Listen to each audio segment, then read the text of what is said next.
Hello, my name is Lindsey and I am the Mission and Training Officer for the Eastern Synod of the United Reformed Church. In our first session on fellowship, our moderator, Paul, talked about the biblical imperative behind why we should encourage this holy habit.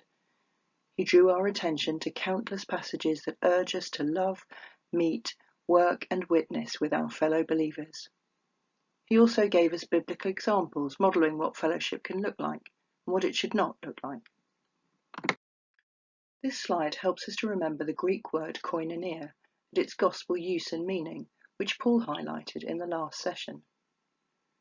This word helps us to establish why we need fellowship. And in the second session, I'm going to talk about what we can do to grow our fellowship and how we can go about it. Firstly, however, I would like to note the significance of fellowship in the sacramental and spiritual life of the Church. The sacraments of our Church, baptism and Holy Communion, have fellowship at their core. We are baptized into a fellowship of holy believers, not into a single church or a denomination or in isolation, but into a fellowship of holy believers. The very word communion, similarly, signifies that we remember the sacrifice and grace of Jesus as a community, in communion with God and with one another. To downplay the significance of fellowship in our Christian lives, therefore, is to miss out something really special and holy. Inevitably, in whatever form our fellowship activities take, they will have a spiritual aspect, even if they were planned to be purely social. Praying before and after these activities, either together as a whole, as a planning group, or on your own, can of course deepen that aspect, inviting God into the relationship. If we had been putting this resource together 6 months ago, it would have looked very different. For a start, we would have been in person with you somewhere. But also our practical ideas for how to build fellowship would have been very different. As it is, at the time of recording this, we are restricted about how we meet, how many of us can meet, and for what reasons, as well as where. And most of us have got used to meeting online. Many people still don't like it and wouldn't choose it. But we are adapting all the time, and we will talk about how we can use these platforms for building fellowship. There are still many people who aren't comfortable or able to meet online, and we will try to offer you suggestions for building fellowship here too. But I'll start with some ideas that are familiar to us in normal times, in the hope that this resource may still be useful beyond this moment. Some fellowship events are for all church members, some for certain groups within a church. Some are purely social. Others help to develop spirituality. Some reach out to members of the wider community, some to serve or to evangelize. Others just to entertain. Some include awareness or fundraising. All of these, as well as any other purpose, help to build the relationships that enable the body of the church to thrive and live healthily. These examples are just a snapshot of things that have been going on in churches all over the world for many years, and you will have many more examples. You will also know what has worked well in your church and what didn't quite fly. Keep a constant watch on your church and wider community for how you can serve and engage them all through varying your events.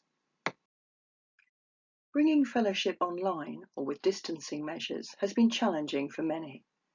But I've heard many encouraging stories, for example, of congregations who are seemingly well known to one another, suddenly making new connections through the random breakout rooms that they're put into after Sunday worship online, speaking to fellow members that they had never talked to before, because we're so used to making a beeline for the same people when we're in a physical space together. These ideas here are a mixture of things we've heard about, some online and some socially distanced.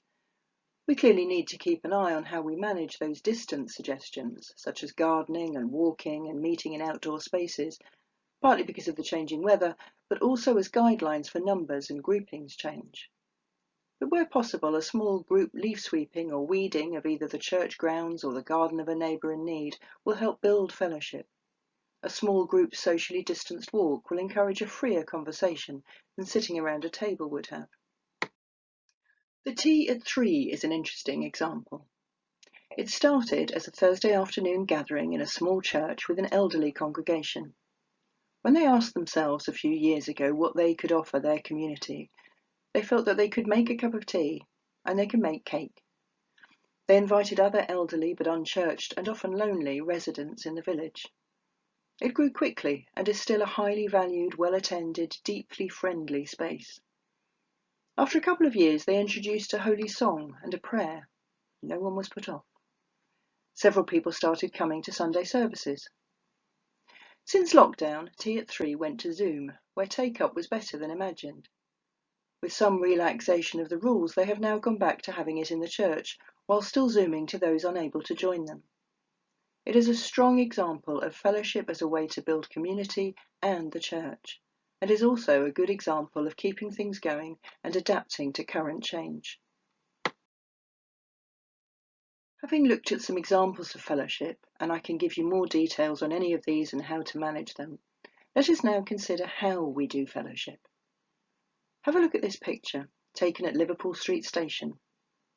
All of these people are going somewhere. Choose one and imagine their story. Where have they been? Where are they going? Why are they here?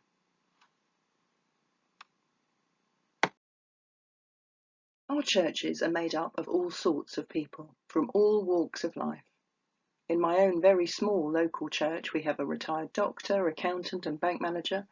We have teachers, a visitor information guide, a PA, a cleaner, a librarian, a classical musician. They're from Pembrokeshire, Hertfordshire, Campbelltown, Johannesburg, South Korea, Germany, as well as born and bred local. They are athletic, housebound, introvert, extrovert, deeply thoughtful, madly chatty, friendly, prickly, and everything in between. Where have they been? Where are they going? Why are they here? Meeting together, socially, or whether on another project, or just for the sake of it, can help us to get to know one another better, which of course helps us to see one another's perspectives, encourages love between ourselves, and builds a better, healthier, more attractive church body. When we work together well and happily, how much more appealing we are to the curious. When we meet up, it's good to have a few starter questions to get conversation going. Instead of identifying our people in church by their roles, this is Jim, he's the organist, this is Kate, she looks after the sound desk, we could try to find words to describe each of us that has nothing to do with their church role. This is Jim, he's got a wicked sense of humour, considers himself Welsh even though he was born and brought up in Hunston, and is broken-hearted that he hasn't hugged his grandchildren in 6 months. It takes longer, of course, but what a way into introducing each other and finding out more about one another. Interesting too, perhaps, to hear how others see us. I remember leading a prayer group in Zimbabwe years ago when I was very underconfident and had no idea what their prayer groups would look like. And we started going round in a circle with each one of them introducing themselves and telling everybody else a little bit about them. At the end of the session, after we'd prayed, so many people came to me and said, "We never knew that about one another before. We've never done that before." For me, it came out of trying to start conversation, but for them it was a way of seeing each other and building their fellowship up. Another way to start a conversation is to each bring a photograph with you on a particular theme. For example, my home life, travel, or family life. This can be another way to start a conversation and to get to know one another a bit more deeply. Each of these photos of mine could tell a different story of who I am and what's important to me. This can be done equally well online if the photos are either shared with the host in advance or those participating are able to share their screen. It even works by people holding a physical photo up to the screen. We are known in the URC for being accepting, inclusive, liberal.